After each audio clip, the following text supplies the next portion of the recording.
Follow father అన్న సిరీస్లో ఇది 11వ భాగము. ఈ భాగంలో బ్రహ్మబాబా ఏ రకంగా పురుషార్థం చేశారు, బ్రహ్మబాబాని ఏ విషయాల్లో ఫాలో అవ్వాలి అన్నది శివబాబా మురళీల్లో చెప్పారు. సో శివబాబా బ్రహ్మబాబాని ఎక్కడ ఫాలో అవ్వమన్నారు అన్నది మన మురళీల ద్వారా తెలుసుకుంటున్నాము. సో ఇప్పుడు ఈ వీడియోలో అసలు బ్రహ్మబాబా సమానంగా అవ్వాలి అని అంటే మన దగ్గర సంకల్పాల ఖజానా, శక్తుల ఖజానా ఇవి ఉంటేనే ముందుకు వెళ్ళగలుగుతాం. అష్టశక్తులు వాడితేనే అష్టరత్నాల్లోకి వస్తారంటాడు శివబాబా.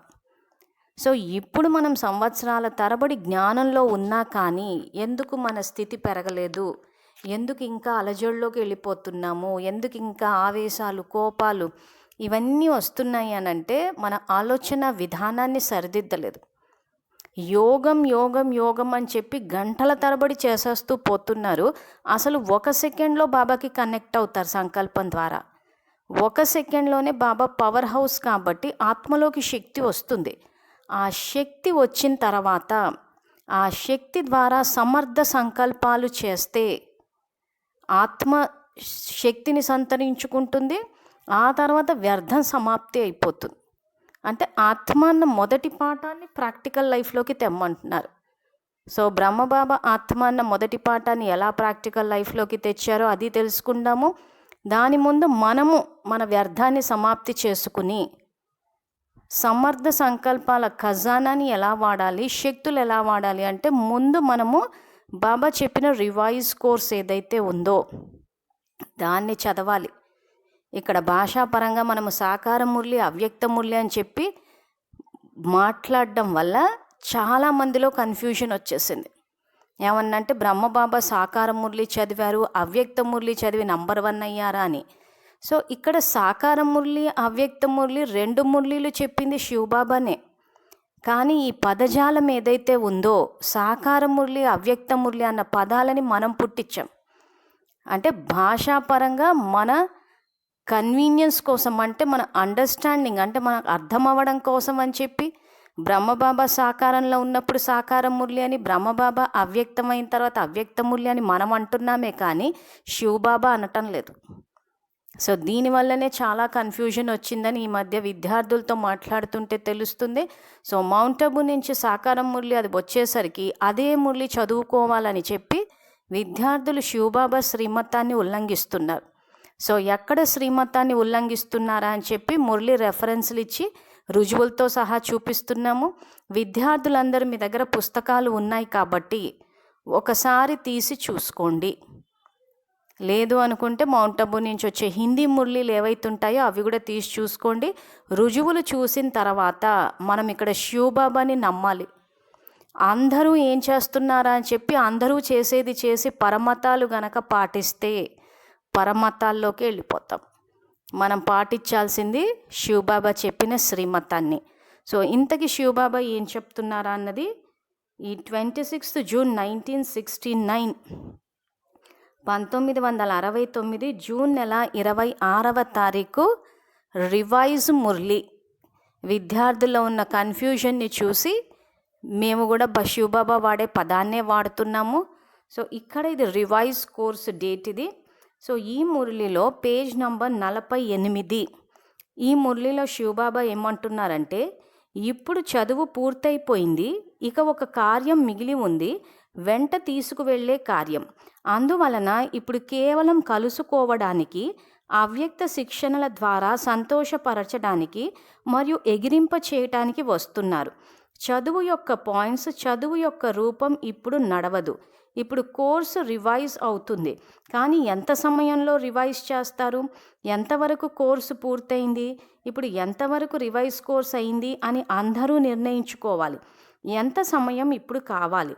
సాకార బాబా యొక్క ప్రతి కర్మ, ప్రతి స్థితిలో మిమ్మల్ని పోల్చుకుంటూ, ఆయనవి చూస్తూ, లక్ష్యం పెట్టుకుంటూ మిమ్మల్ని చూసుకుంటే ఎంతవరకు చేరారో తెలుస్తుంది. ఇప్పుడు ఈ మహావాక్యాలని మనం ప్రాక్టికల్ లైఫ్లోకి తెచ్చామా లేదా అని ఎవరికి వాళ్ళు స్వచింతన చేసుకుని చెక్ చేసుకోండి. ఇక్కడ ఎవరిని మనం తప్పు పట్టడానికి లేదు. ఎందుకంటే ఇక్కడ శివబాబా టీచరు మనము చదువుకోకపోవడం వల్లనే ఈ సమస్య వచ్చింది. సో ఇప్పుడు ఒక్కొక్క వాక్యాన్ని తీసుకుంటే, ఇప్పుడు చదువు పూర్తయిపోయింది. దీన్ని ఫోటో తీసి ఇక్కడ స్క్రీన్ మీద కూడా వేసి చూపిస్తున్నాము. సో విద్యార్థులు పుస్తకాలు ఉన్నవాళ్ళు పుస్తకాలు కూడా తీసి చూడండి. ఎందుకంటే అందరికీ ఈ విషయంలో అవగాహన చాలా అవసరం. లేకపోతే చదువుకోకపోవడం వల్ల ఎన్ని రకాలుగా అజ్ఞానం ద్వారా మోసపోవాలో అన్ని రకాలుగా మోసపోయారు. ఇప్పటికీ ఇంకా విద్యార్థులు వాళ్ళు ఇలా చెప్పారు, వీళ్ళు ఇలా చెప్పారు, లేదా వాళ్ళు ఇలా అనుకుంటున్నారు, వీళ్ళు ఇలా అనుకుంటున్నారు. ఇలా వాళ్ళు వీళ్ళనే ఆలోచిస్తున్నారే తప్పితే శివబాబా ఏం చెప్పారు, బ్రహ్మబాబా ఎలా ప్రాక్టికల్ లైఫ్లోకి తెచ్చారు అని చెప్పి శివబాబా బ్రహ్మబాబాని చూడాల్సిన పరిస్థితిలో వాళ్ళని వీళ్ళని చూస్తున్నారు. దానివల్ల స్థితి పెరగలేదు, మీది నుంచి పాపపు ఖాతా కూడా జమ అయిపోయింది చాలా సందర్భాల్లో. సో ఇప్పుడు ఒక్కొక్క వాక్యాన్ని తీసుకుంటే, ఇప్పుడు చదువు పూర్తయిపోయింది అన్నారు. సో టీచర్గా శివబాబా ఏదైతే పాఠాలు చెప్పాలో అవన్నీ పాఠాలైపోయి ఇప్పుడు అవ్యక్త శిక్షణలు ఇస్తున్నారంటే ఇప్పుడు ట్రైనింగ్ ఇస్తున్నారు. సో ఇక్కడ ఏమంటున్నారు, ఇప్పుడు చదువు యొక్క పాయింట్స్, చదువు యొక్క రూపం ఇప్పుడు నడవదు. ఈ వాక్యాన్ని పుస్తకాలు ఉన్నోళ్ళందరూ అండర్లైన్ చేసుకోండి. ఇక్కడే పెద్ద ఉల్లంఘన అన్నది జరిగింది. శివబాబా ఒక పక్కన చదువు యొక్క పాయింట్స్, చదువు యొక్క రూపము ఇప్పుడు నడవదు అని చెప్పిన తర్వాత కూడా ఇంకా పాత పద్ధతి, అంటే బ్రహ్మబాబా ఉన్నప్పుడు ఏదైతే చెప్పారో ఆ పద్ధతిలో చదువు ఇప్పుడు నడవదు అని శివబాబా చెప్పిన తర్వాత కూడా మనము అదే పద్ధతిలో చదివితే ఎప్పుడు బ్రహ్మబాబా సమానంగా అవుతాము? ఈరోజు శివబాబా మౌంట్ అబూలో వచ్చి ఈ మురళీలన్నీ చెప్పారు 69 నుంచి, అంటే మన కోసము, మన ఉన్నతి కోసమే కదా. 69 నుంచి 2015 45 సంవత్సరాలు బాబా మురళీలు చెప్పారు అంటే మనం ఆ ఉన్నతి బ్రహ్మబాబా సమానంగా విశ్వమహారాజులు అవ్వాలని చెప్పే కదా, రాజకుటుంబాల్లోకి రావాలనే కదా. మరి ఆ మురళీలన్నీ పక్కన పెట్టేసి ఎప్పుడైతే బ్రహ్మబాబా ఉన్నప్పుడు, అప్పుడు 36లో వచ్చినప్పుడు మొత్తం సబ్జెక్ట్ అంతా ఒకరోజే చెప్పలేరు కదా శివబాబా కూడా. అప్పుడున్న పరిస్థితులు ఏంటని అందరికీ తెలుసు. సో ఆదిదేవ్ పుస్తకం ఉన్న వాళ్ళు తీసి చదువుకోండి, అప్పటి పరిస్థితులు ఏంటో తెలుస్తాయి. సో అప్పుడున్న పరిస్థితులకు రోజు సబ్జెక్ట్ చెప్పుకుంటూ వెళ్ళారు, ఎన్నో టాపిక్స్ కవర్ చేయాల్సి వచ్చింది. సో ఆ పద్ధతిలో ఇప్పుడు చెప్తే అప్పుడు ఎంతోమంది ఎన్నో ప్రశ్నలు అడిగారు, వాటన్నిటినీ చెప్తూ పోతే అందరూ రాస్తూ పోయారు. సో కొంతమంది ఒక పాయింట్ రాశారు, కొంతమంది ఇంకో పాయింట్ రాశారు. అందుకే మీకు మురళి చూస్తే జంప్ అయినట్టు ఉంటుంది. సో కోర్స్ అయిపోయింది అని అంటే ఇప్పుడు ప్రస్తుతం 5 సంవత్సరాల మురళీలే రిపీట్ అవుతున్నాయి, అంటే పూర్తి మురళీలు కూడా లేవు. పోనీ మనం ఒకవేళ కోర్సు పూర్తిగా చదువుదాము అని అంటే మన దగ్గర 36 నుంచి 69 వరకు 33 సంవత్సరాల మురళీలు ఉంటే పూర్తిగా కోర్సు చదవచ్చు. కానీ ఇప్పుడు అవి లేవు. ఇంటర్నెట్లో చూసినా కానీ మామూలుగా పుస్తకాలు ప్రింట్ అయ్యేవి కానీ ఒక 5 సంవత్సరాలే ప్రింట్ అవుతూ రిపీట్ అవుతున్నాయి, అంటే పూర్తిగా కోర్సు లేదు. సో ఈ విషయం శివబాబాకు కూడా తెలుసు, పూర్తిగా మురళి పుస్తకాలు లేవు, చాలా మటుకు జ్ఞానం సప్రెస్ అయిపోయిందని చెప్పేసి. సో అందుకే ఇక్కడ ఏం చేశారు, బాబా శ్రీమతాన్ని మార్చారు. ఇప్పుడు చదువు యొక్క రూపము, చదువు యొక్క పాయింట్స్ ఇప్పుడు నడవదు, ఇప్పుడు కోర్సు రివిజన్ అవుతుంది. కానీ ఎంత సమయంలో రివైజ్ చేస్తారు, ఎంతవరకు కోర్సు పూర్తయింది, ఇప్పుడు ఎంతవరకు, ఇప్పుడు ఒకవేళ కోర్స్ చేయాలన్న పుస్తకాల మ్యాటర్ ఉందా మన దగ్గర? సో ఉన్న పాయింట్లనే 5 సంవత్సరాల నుంచి రిపీట్ చేస్తూ పోయినప్పుడు అసలు సాకార మురళిలో ఎక్కడ కూడా సంకల్పాల ఖజానాలు లేవు, ఎక్కడ కూడా అష్టశక్తులు ఎలా వాడాలో లేదు. సో ఇటు సంకల్పాల ఖజానా లేకుండా, శక్తుల ఖజానా లేకుండా ఎలా అడుగు ముందుకు వేస్తారన్నది విద్యార్థులు ఎవరికి వాళ్ళు ఆలోచించుకోవాలి. సో కాబట్టి ఇప్పుడు చదువు యొక్క రూపము, చదువు యొక్క పాయింట్స్ ఇప్పుడు నడవదు, ఇప్పుడు కోర్సు రివైజ్ అవుతుంది. కానీ ఎంత సమయంలో రివైజ్ చేస్తారు, ఎంతవరకు కోర్సు పూర్తయింది, ఇప్పుడు ఎంతవరకు రివైజ్ కోర్స్ అయింది అని అందరూ నిర్ణయించుకోవాలి. ఎంత సమయం ఇప్పుడు కావాలి? సాకార బ్రహ్మ బాబా యొక్క ప్రతి కర్మ, ప్రతి స్థితిలో మిమ్మల్ని పోల్చుకుంటూ, ఆయనవి చూస్తూ, లక్ష్యం పెట్టుకుంటూ, మిమ్మల్ని చూసుకుంటే ఎంతవరకు చేరారో తెలుస్తుంది. సో బ్రహ్మబాబా ఏం చేశారు, ఆయన కర్మ కానీ, ఆయన స్థితి కానీ, ఆయనని ఎక్కడ పోల్చుకోవాలని ఇవన్నీ మనకు ఎక్కడ తెలుస్తాయి? ఈ రివైజ్డ్ కోర్సులో శివ్ బాబా, బ్రహ్మబాబా ఏం చేశారో చెప్పారు. అది చదివితే తెలుస్తుంది. మనం రోజు సంవత్సరాల తరబడి ఆ సాకార మురళి చదువుకుని బ్రాహ్మణుల చేతి వంట తినండి, పతితుల చేతి వంట తినరాదు అని చెప్పి వంట తిండి స్వీటు హాటు అని చెప్పి వీటినే పట్టుకుని కూర్చున్నామే తప్పితే శివబాబా ఏం చెప్పారు, బ్రహ్మబాబాని ఎక్కడ పోల్చుకోవాలి? సంకల్పాల ఖజానా శివబాబా ఇచ్చారు అని అంటే ఆ సంకల్పాల ఖజానాకు నేను పూర్తిగా అధికారిని అయ్యానా? నేను పూర్తిగా అష్టశక్తులు వాడి శక్తి స్వరూపాన్ని, సంహార స్వరూపాన్ని, అలంకార స్వరూపాన్ని అయ్యానా? ఈ ప్రశ్నలు విద్యార్థులు వేసుకోవాలి. అంతేగాని దసరా టైంలో కూర్చుని చిన్నపిల్లలకు అందరికీ ఏమంటారు వాటిని, సిల్క్ సారీస్ జ్యువెలరీ వేసేసి సంహారి అలంకారి రూపాలం అయిపోం మనం. సో అందుకే విద్యార్థులకు ఫోటో కూడా వేసి చూపిస్తున్నాము. పుస్తకాలు ఉన్నవాళ్ళు దయచేసి తెరిచి చూసి బాబా శ్రీమతాన్ని మార్చారన్న విషయాన్ని గమనించాలి. కొంతమంది మధురమైన పిల్లలు ఏమంటున్నారంటే, అసలు సాకార మురళి చదవద్దని చెప్పి శివబాబా ఎక్కడ చెప్పారు అని చెప్పి మాట్లాడుతున్నారు. సో ఇప్పుడు దీనికి సంబంధించి మనం ఒకసారి వేరే మురళిని రెఫర్ చేద్దాము. ఇది మళ్ళీ రివైజ్ కోర్సు. సో విద్యార్థులు ఉన్న కన్ఫ్యూజన్ క్లియర్ చేయడానికి ఇంక ఇప్పటి నుంచి శివబాబా మాట్లాడే భాషే మాట్లాడదాం అనుకుంటున్నాం మేము కూడా. సో ఇక్కడ ఇది 1972 జూన్ నెల 24వ తారీఖు. ఇది 462 పేజు, 462 పేజీలో కింద నుంచి 13వ లైన్ చూడండి. సో ఇక్కడ కింద నుంచి 10వ లైన్లో బాబా ఏమంటున్నారంటే, రివైజ్ కోర్సు ధ్యాసతో వింటున్నారు కదా. సో ఈ ప్రశ్న ఎప్పుడు అంటున్నారు? 72లోనే, 69లోనే నేను చదువు పూర్తయిపోయింది, ఇప్పుడు రివిజన్ చెయ్యాలి అంటున్నారు. సో ఎవరు చేస్తున్నారు ఇక్కడ? సద్గురు రూపంలో బాబా మనకి శిక్షణ ఇస్తున్నారు. సో ఇప్పుడు 72లో ఏమంటున్నారంటే, రివైజ్ కోర్సు ధ్యాసతో వింటున్నారు కదా, చదువుకుంటున్నారు కదా, లేదా అన్నీ తెలిసిపోయాయి అనుకుంటున్నారా? అన్నీ తెలిసిపోయాయి అనుకుని రివైజ్ కోర్సుని పక్కన పెట్టేస్తున్నారా? ఇది బాబా ప్రశ్న అడుగుతున్నారు. సో ఆ రోజుల్లోనే బాబా రోజు రివైజ్ కోర్సు అంటే ఏదైతే బ్రహ్మబాబా శరీరం వదిలేసిన తర్వాత, అవ్యక్తం అయిన తర్వాత ఏవైతే సద్గురు రూపంలో శిక్షణలు మొదలుపెట్టారో అది రోజు చదువుకుంటున్నారా అని చెప్పి శివబాబా ప్రశ్న అడిగారు. ఈరోజు బాబా పరీక్ష తీసుకుంటున్నారు. ఒక్కరోజు కూడా రివైజ్ కోర్స్ యొక్క మురళి మిస్ అవ్వని వారు ఎవరైనా ఉన్నారా?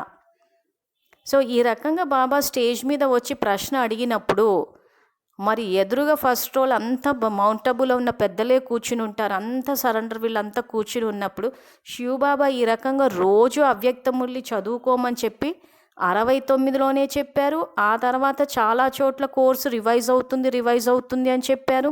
ఇక్కడ చేతులు కూడా ఎత్తిపించారు.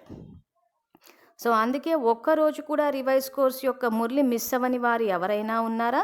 ధారణ చేయటంలో ధ్యాస పెట్టుకున్న వారు చేతులెత్తండి.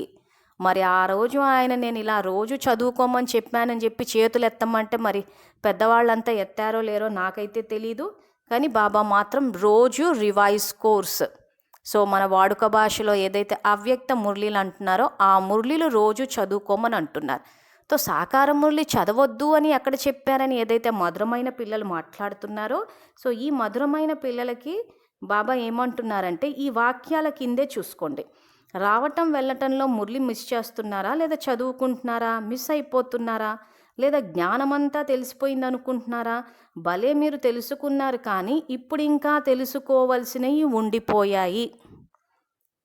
సో నిజంగా చెప్పాలంటే మేము చదివిన దాన్ని బట్టి చూస్తే ఈ సూక్ష్మవతనము, అవ్యక్త ఫరిష్తా ఇవన్నీ శివబాబా ఉన్నప్పుడు బ్రహ్మబాబా ఉన్నప్పుడు కవర్ అయి ఉండకపోవచ్చు.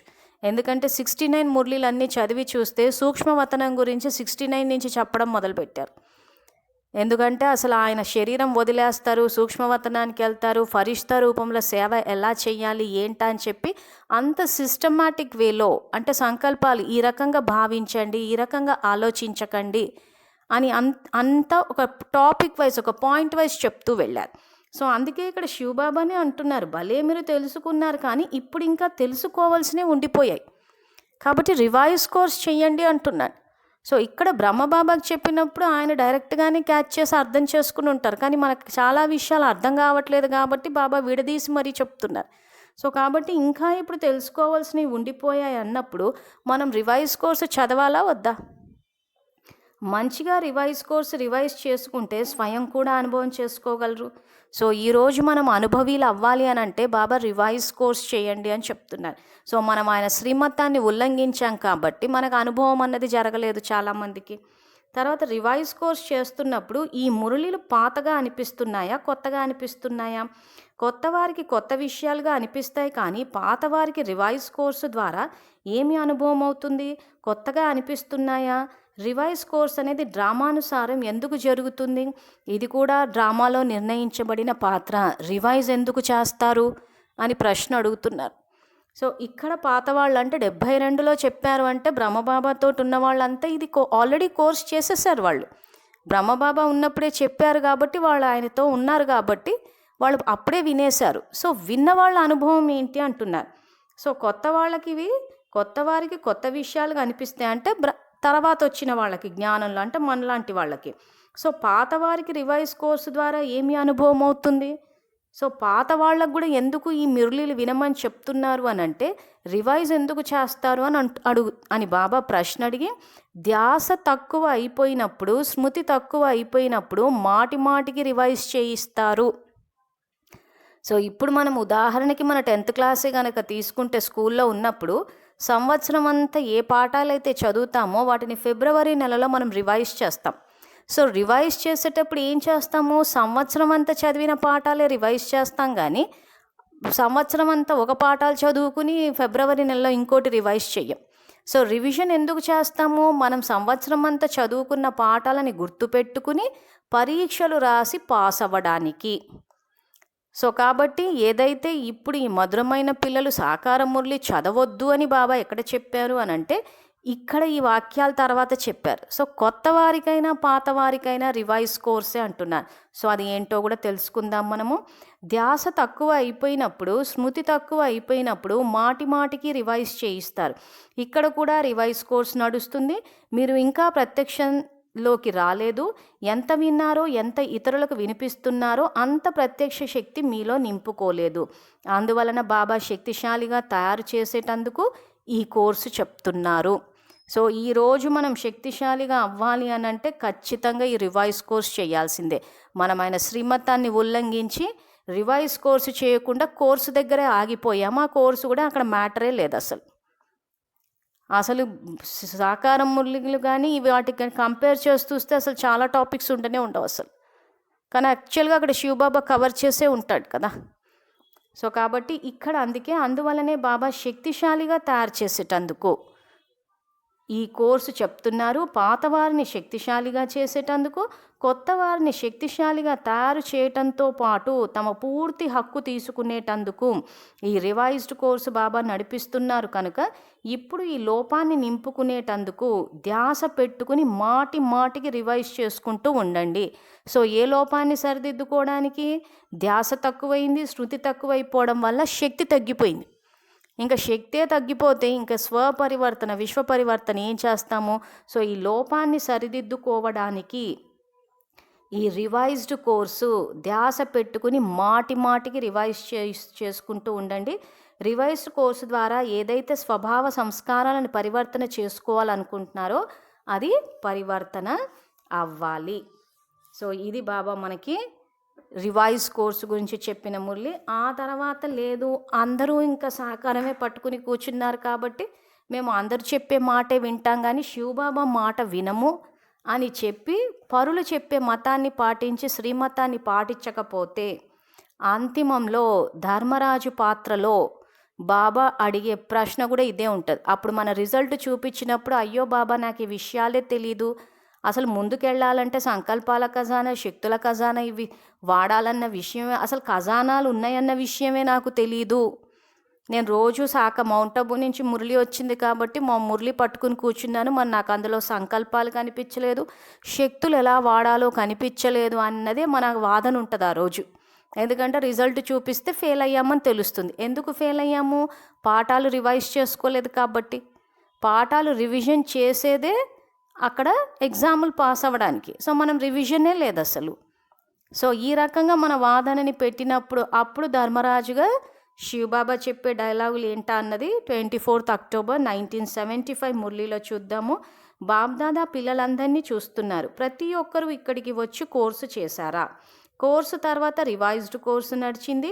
రివైజ్ కోర్సు తర్వాత ఇప్పుడు అంతిమ కోర్సు రియలైజేషన్ కోర్స్, అనగా ఏదైతే విన్నారో, ఏదైతే పొందారో, ఏదైతే బాబా యొక్క చరిత్ర చూశారో దాని అనుసారంగా స్వయంలో నింపుకున్నది ఎంత మరియు పోగొట్టుకున్నది ఎంత. సో నిజంగా మనము అవ్యక్త మురళీలు అంటే ఈ రివైజ్ కోర్స్ చేసి సంకల్పాల ఖజానా, శక్తుల ఖజానా ఇవన్నీ నింపుకున్నామా అన్నది ఇప్పుడు మనం ఎవరికి వాళ్ళం ప్రశ్న వేసుకోవాలి. సో అవన్నీ నింపుకోలేదు అని అంటే ఇక్కడ మనం రివైజ్డ్ కోర్సు చేసి రియలైజేషన్, ఇది ఇంగ్లీష్ పదం. రియలైజేషన్ అంటే ఆత్మాన్న స్థితికి, దాని అర్థం కూడా బాబా వేరే మురళిలో చెప్పాడు. రియల్ ప్లస్ ఐస్ అంటే సత్యమైన దృష్టికోణం. నేను దేహాన్ని అన్నది అసత్యమైన దృష్టికోణము, నేను ఆత్మ అన్నది సత్యమైన దృష్టికోణం. ఈ దృష్టికోణానికి వచ్చారా, ఆత్మాన్న స్థితికి వచ్చారా? ఎప్పుడు వస్తారు? రివైజ్ కోర్సు చేస్తే.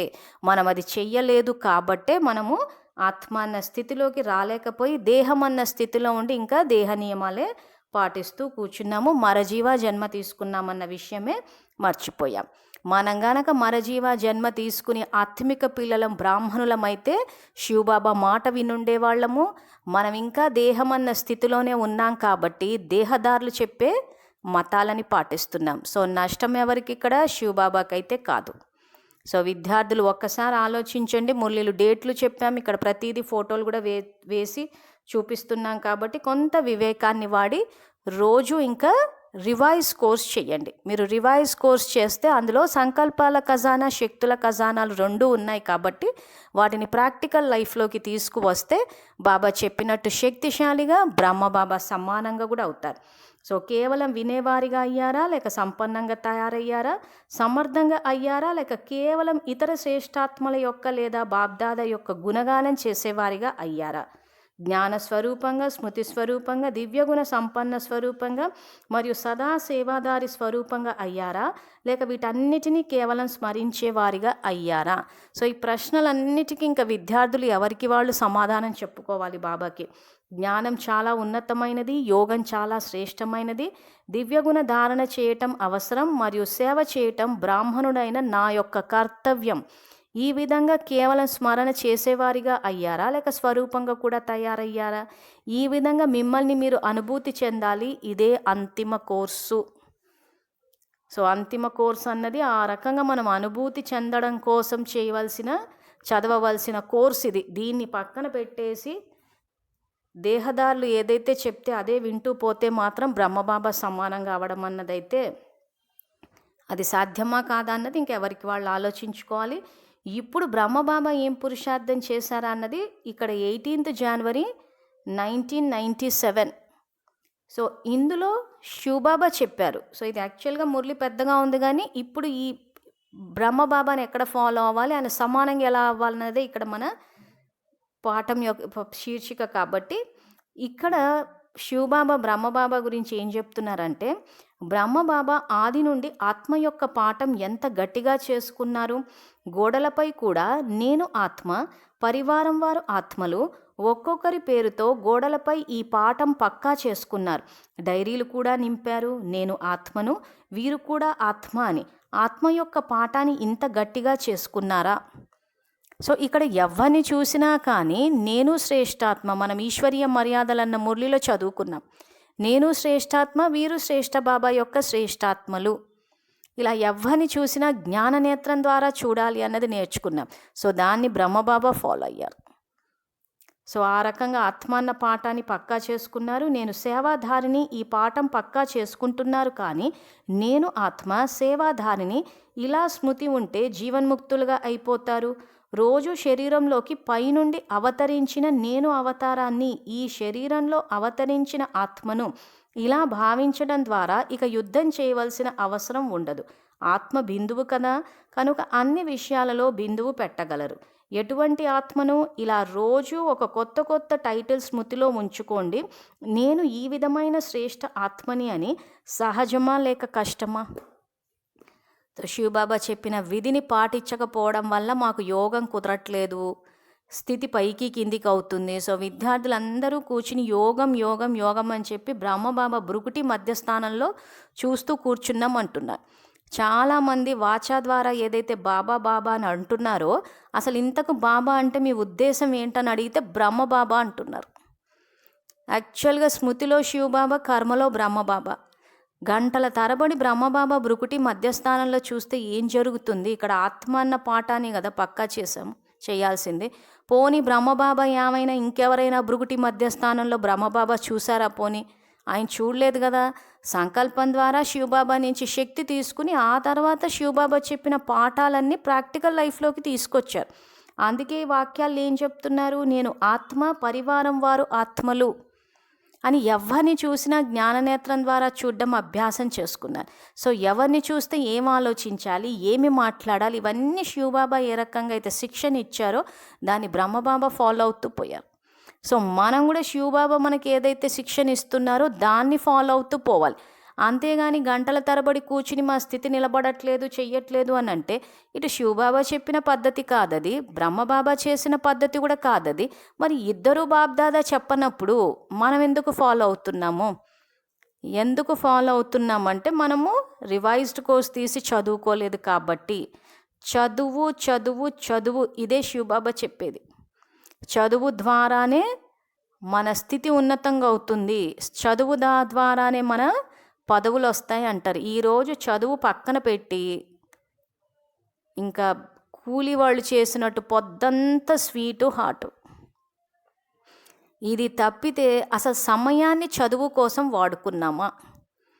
చదువు కోసము ఎంత సమయాన్ని కేటాయించాము అని విద్యార్థులు ఒక్కసారి మిమ్మల్ని మీరు ప్రశ్నించుకోండి.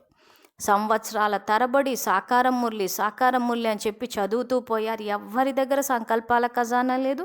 అసలు అష్టశక్తులు ఎలా వాడాలో తెలియదు. అసలు ఆత్మ అన్న మొదటి పాఠాన్ని ఎలా ప్రాక్టికల్ లైఫ్లోకి తేవాలో తెలియదు.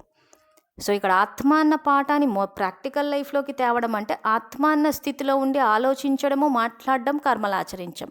సో ఏం ఆలోచించాలా అన్నది శివబాబా చెప్పేశారు. దాని సమర్థ సంకల్పాల ఖజానా గ్రూప్లో వేసాము. తర్వాత ఈ వీడియోల కింద కూడా వేసేస్తున్నాము. ఏం మాట్లాడాలా అన్నది శివబాబా చెప్పారు. ఆ తర్వాత కర్మలు ఎలా ఆచరించాలని విధి చెప్పారు. అన్నీ శివబాబా చెప్పేశారు. మనం చదువుకోలేదంతే. చదువు లేకపోవడం వల్లనే వచ్చిన సమస్యలు ఇవన్నీ. సంగమ యుగంలో గనక చదువుకోకపోతే కల్పమంతా చదువుకోకుండా ఇప్పుడు ఏదైతే గిన్నెలు తోముతున్నారో, లేబర్ డ్యూటీలు చేస్తున్నారో అదే చేసుకుంటూ ఉంటారు. ఎందుకంటే కల్పవృక్ష జ్ఞానం విన్నారు కాబట్టి ఇక్కడ కల్పవృక్ష జ్ఞానమైన డ్రామా జ్ఞానమైన రెండు ఒకటే. ఇక్కడ సంగమంలో ఏం చేస్తే కల్పమంతా అదే నడుస్తుంది. సో ఒక సంగమ యుగంలో చదువుకి ప్రాముఖ్యత ఇవ్వకపోతే అది కూడా స్వయంగా పరమాత్మ అవతరించి చెప్పిన జ్ఞానం అది. ఆయన చెప్పిన చదువునే మనం ఇక్కడ నిర్లక్ష్యం చేసేసి చదువుకోకపోతే, విద్యావంతులు అవ్వకపోతే, జ్ఞానస్వరూపులు అవ్వకపోతే కల్పంలో ఏమి జన్మలు తీసుకుంటాము? కల్పమంతా మనం జ్ఞానవంతులుగా ఉండాలి. మన కుటుంబ సభ్యులు విద్యావంతులు అవ్వాలంటే మనం చదువుకోవాలి కదా. మనం ఇక్కడ చదువుకుంటే కదా మన వంశావళి అంతా చదువుకున్న వాళ్ళు వస్తారు. లేకపోతే మనము చదువుని నిర్లక్ష్యం చేసి పొద్దంతా స్వీటు హాటు గిన్నెలు తోముకోవడం అంటే ఇంకా వంశావళి అంతా అలాగే ఉంటుంది. ఎందుకంటే చదువుని పక్కన పెట్టేశాం. గంటలు గంటలు పెద్ద పెద్ద కడాయిలు పెట్టేసుకుని, పెద్ద పెద్ద ఇవి పెట్టేసుకుని చేసేస్తూ ఉంటారు. పుస్తకం ఎదురుగా పెట్టుకుంటే చదువు వస్తుందా, లేకపోతే కూర్చుని పిండి వంటలు చేసుకుంటుంటే చదువులు వస్తాయా మనకి? కాబట్టి విద్యార్థులు కొంచెం వివేకాన్ని పాటించండి. ఎక్కడైనా బ్రహ్మబాబా కూర్చుని గంటలు గంటలు ఇలా వంటలు చేసుకుంటూ కూర్చున్నాడు ఆయన. ఆయన ఏం చేస్తే ఆత్మ అన్న పాఠాన్ని ప్రాక్టికల్ లైఫ్లోకి తెచ్చి సంకల్పాలు, మనసా సేవ, శక్తులు వాడితే ఆయన నరుడి నుండి నారాయణుడిగా అయ్యాడు. అంతేగాని పొద్దంతా కూర్చుని వంట చేసుకుని ఆయన నరుడి నుండి నారాయణుడిగా అవ్వలేదు. ఇవన్నీ విద్యార్థులు ఒక్కసారి పుస్తకాలు తెరిచి చూడండి. ఏం చెప్పారు శివబాబా?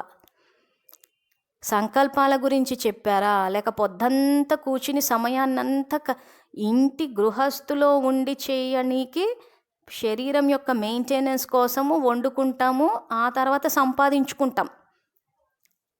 అది అవసరం లేదు అని అనటం లేదు మేము కూడా. కానీ ఎంతవరకు అవి చేసి చదువుకి సమయం కేటాయించుకుంటున్నామో కూడా చూసుకోవాలి. సో అందుకే ఇక్కడ బ్రహ్మబాబా ఆత్మ అన్న పాఠాన్ని పక్కా చేసుకున్నారు. ఆ తర్వాత ఇందులో గమనించాల్సిన విషయం ఇంకొకటి ఏంటంటే, నేను సేవాధారిని ఈ పాఠం పక్కా చేసుకుంటున్నారు. కానీ నేను ఆత్మ సేవాధారిని ఈ స్మృతి ఉంటే జీవన్ముక్తులుగా అయిపోతారు. సో ఇక్కడ అందరూ ఏం చేస్తున్నారంటే మేము సేవ చేసుకుంటున్నాం అని చెప్పేసి బాబా సేవ, బండారా సేవ, ఈ సేవ, ఆ సేవ అని చేస్తున్నారు. అంటే ఇక్కడ శివబాబా అదే అంటున్నారు, మీరు సేవాధారి అన్న ఈ పాఠాన్ని పక్కా చేసుకున్నారు, కానీ నేను ఆత్మను సేవాధారిని ఈ స్మృతి ఉంటే జీవన్ముక్తులుగా అయిపోతారంటాడు. అంటే ఆత్మ అన్న స్థితిలో ఉండి గనక చేస్తే మన ఇల్లే సేవాస్థానం. ఎందుకంటే నేను ఇంట్లో దేహస్థితిలో ఉంటాను, సెంటర్కి వెళ్ళి ఆత్మ అన్న స్థితిలో ఉంటామనేసి ఇది చూపించడానికి లేదు కదా. నిరంతరం ఆత్మ అన్న స్థితిలో ఉండాలి ఇక్కడ. సో ఆత్మ అన్న స్థితిలో ఉన్నప్పుడు ప్రతీది బేహద్దులోకి వెళ్ళిపోతుంది. సో ప్రతీది హద్దులు దాటేస్తాం కాబట్టి మన ఇల్లు సేవాస్థానము, సెంటరు సేవాస్థానము, మొత్తం విశ్వమంతా సేవాస్థానం. సో మన కుటుంబ సభ్యులే కాదు, విశ్వంలోని ఆత్మలందరికీ మనం జగన్మాతలు అవుతాం. సో మనమే వాళ్ళకు పూర్వీకులు, పూజ్యులు, ఆధారమూర్తులు, ఉద్ధారమూర్తులు, ప్రతిదానికి మనమే ఆధారం. సో ఆధారమూర్తులమైన మనమే చదువుకి విలువ ఇవ్వకపోతే విశ్వంలోని ఆత్మలు ఏమిస్తారు జ్ఞానానికి? ఈరోజు మనం డబ్బుకి ప్రాముఖ్యత ఇస్తున్నాం కాబట్టి ప్రపంచం కూడా డబ్బు చుట్టూ పరిగెడుతోంది. అసలు ఇక్కడ ముఖ్యంగా కావాల్సింది చదువు. ఈరోజు చదువు మీద శ్రద్ధ పెట్టి మన దగ్గర జ్ఞాన ఖజానా ఉంటే స్థూలధనం దానంతట అదే వస్తుంది అంటాడు బాబా. సో అందుకే ఇక్కడ ఎప్పుడైనా సంకల్పాలు చేసేటప్పుడు ముందుగా నేను ఆత్మను అన్న స్థితికి వచ్చి ఆ తర్వాత నేను విశ్వకళ్యాణకారిని, నేను ఈశ్వరీయ సేవాధారిని అని ఆ తర్వాత ఆత్మ అన్న తర్వాత మీరు ఏవైతే టైటిల్స్ పెట్టుకుంటారో అప్పుడు అవి కరెక్ట్గా మన స్థితి తయారవుతుంది, దానికి తగ్గట్టు ముందుకెళ్తాం. ఈ ఆత్మ అన్న స్థితి లేకుండా నేను సేవాధారిని, నేను విద్యార్థిని ఇలా మనం అనుకుంటూ పోయినప్పుడు ఏమవుతుందంటే ఆత్మ అన్న స్థితి ఉండదు. సో కాబట్టి విద్యార్థులు ఈ పాయింట్ని అందరూ అండర్లైన్ చేసుకోండి. నేను ఆత్మ సేవాధారిని ఇలా స్మృతి ఉంటే జీవన్ముక్తులుగా అయిపోతారు. సో అందుకే బ్రహ్మబాబా ఆత్మ అన్న పాఠాన్ని ప్రాక్టికల్ లైఫ్లోకి తెచ్చారు.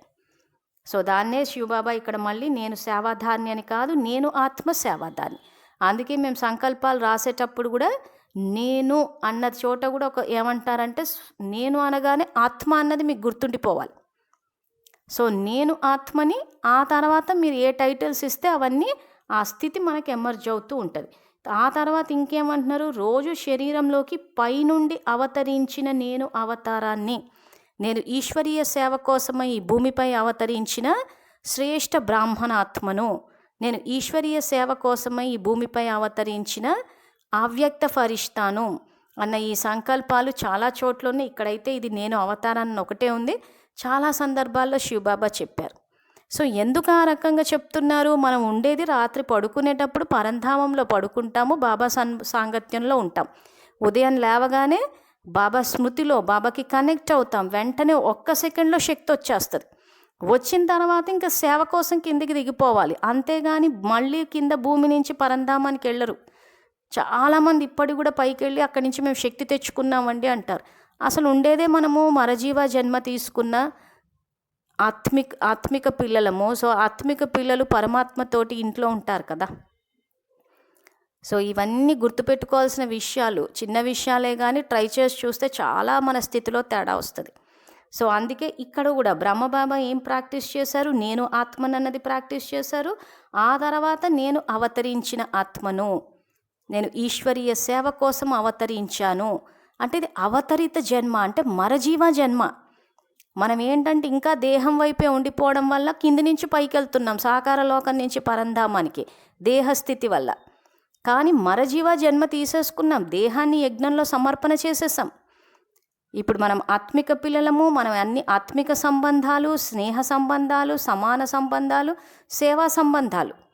సో ఇంక అన్నీ మారిపోయినాయి. అందుకే బాబా ఏమంటున్నారు, నేను రోజు శరీరంలోకి పైనుండి అవతరించిన. సో బ్రహ్మబాబా ఈ రకంగా పురుషార్థం చేశారు. అందుకే ఆయన ఎక్కడ ఏ కర్మ చేసినా ఆయన వల్ల తప్పు జరగలేదు. ఆయన ఏది చేసినా కానీ అది సృష్టి యొక్క విధి విధానం కింద తయారైపోయింది.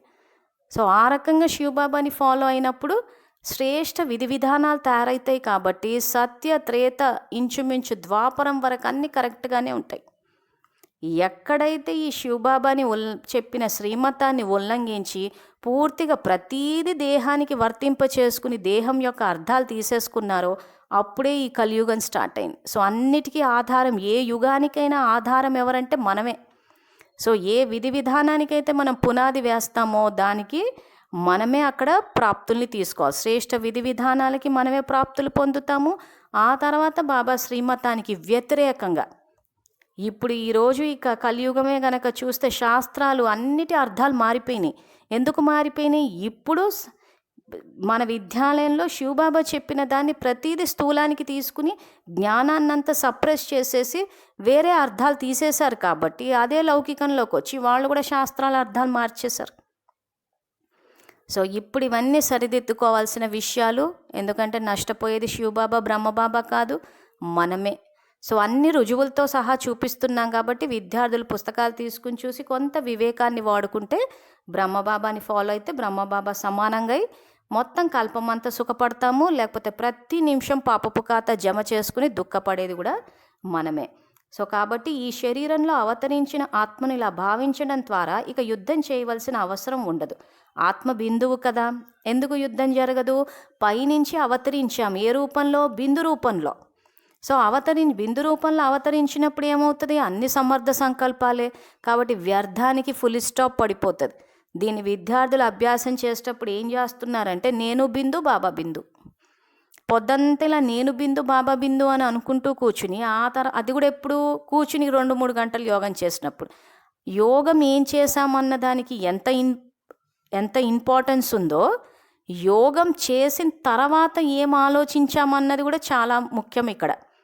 సో యోగంలో ఏం ఆలోచిస్తున్నామో, యోగం అయిపోయిన తర్వాత ఏం ఆలోచిస్తున్నాం అన్నది రెండుటి మీద ధ్యాస పెట్టాలి. సో ఇక్కడ ఏం చేస్తున్నారు? యోగం చేసేటప్పుడు నేను బిందు బాబా బిందు. సో యోగం అయిపోయిన తర్వాత ఈ 2 గంటలు 4 గంటలు ఏవైతే గంటల యోగాలు ఉన్నాయో ఈ గంటల యోగాలు అయిపోయిన తర్వాత ఇంకా బిందు ఎటో పోతుంది, మళ్ళీ మొత్తం విస్తారంలోకి వెళ్ళిపోతున్నారు, మళ్ళీ అంతా వ్యర్థం.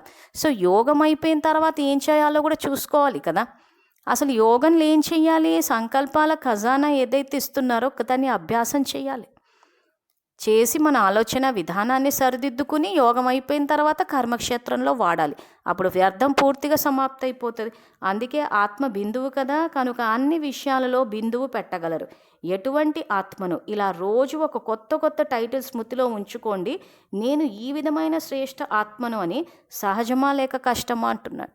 సో ప్రతిరోజు ఒక టైటిల్. సో మన పాపులర్ టైటిల్ ఏదైతుందో నేను ఆత్మను మాస్టర్ సర్వశక్తివంతుడను అని అదొకటే పట్టుకొని కూర్చుంటారు, ఏళ్ల తరబడి కూర్చున్నారు. సో ఈరోజు నేను పూర్వజ ఆత్మను, నేను ఆధారమూర్తిని, ఉద్ధారమూర్తిని, విశ్వసేవాధారిని, ఇలాంటి టైటిల్స్ గనక మీరు గుర్తు పెట్టుకుని ప్రాక్టికల్ లైఫ్లోకి తీసుకువస్తే బ్రహ్మబాబా సమానంగా అవుతారు. సో దీనికి సంబంధించి ఎవరికైనా ఏమైనా సందేహాలు ఉంటే నన్ను సంప్రదించగలరు. నా పేరు మంజుల, నేను హైదరాబాద్లో ఉంటాను. నా కాంటాక్ట్ నంబర్ 9866187805. ఓం శాంతి.